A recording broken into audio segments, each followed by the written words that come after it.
Zee 24 तास एक पाऊल पुढे। होळीच्या निमित्तानं बाजार सजलाय, मात्र बाजारात मिळणारे रंग आरोग्याला अपायकारक असल्यानं आता नैसर्गिक रंग वापरण्यावर भर दिला जातोय। हेच ओळखून औरंगाबादेत चिमुकल्यांना नैसर्गिक रंग बनवण्याचं प्रशिक्षण दिलं जात आहे। नैसर्गिक रंग बनवण्यासाठी हळद, मैदा, पालक पेस्ट, डाळिंबाची साल, जास्वंदाची पावडर, आवळा पावडर, बीट असे पदार्थ लागतात। तुम्हाला जर पिवळा रंग बनवायचा असेल तर 1 चमचा हळद घ्या, त्यात थोडा मैदा टाका आणि एका वाटीत कोमट पाणी घेऊन हळद आणि मैद्याचं मिश्रण करा आणि 5 मिनिटांनंतर हे मिश्रण गाळणीनं गाळून घ्या। झाला पिवळा रंग तयार। अशाच पद्धतीनं आपण लाल रंग तयार करू शकतो। त्यासाठी बीट किसून घ्या आणि त्यामध्ये पाणी सोडा।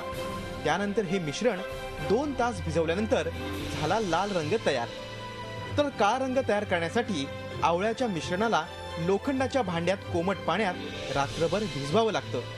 या नैसर्गिक रंगांनी शरीराला इजा होत नाही आणि होळीचा आनंदही लुटता येतो।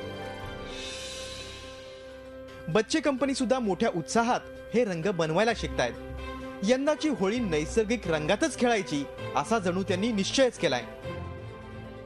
होळीचा सण जल्लोषाचा असतो, त्यामुळे आपणही असेच नैसर्गिक रंग तयार करून होळीचा मनमुराद आनंद लुटा आणि कमीत कमी पाण्याचा वापर करून होळी साजरी करा। झी 24 तासासाठी विशाल करोळे, औरंगाबाद। झी 24 तास एक पाऊल पुढे।